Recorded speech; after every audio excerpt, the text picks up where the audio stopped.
Welcome to new TV Telugu. Telangana film development corporation chairman Tollywood నిర్మాత దిల్ రాజు నివాసంలో మూడో రోజు ఐటీ సోదాలు కొనసాగుతున్నాయి. సోదాల్లో భాగంగా దిల్ రాజు ఇంట్లో ఐటీ శాఖ మహిళా ఉన్నతాధికారి పాల్గొన్నారు. 21 మంది అధికారులు దిల్ రాజు ఇంట్లో సోదాలు నిర్వహిస్తున్నారు.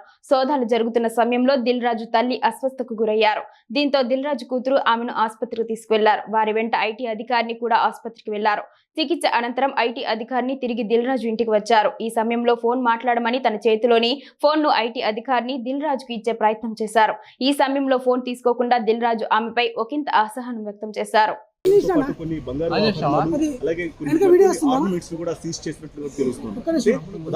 కొన్ని వందల కోట్ల రూపాయల బడ్జెట్ అధికారులు సీజ్ చేసిన ఐటీ అధికారులు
అన్న పోనీ బ్యాగ్ తీసుకోరా నాన్న.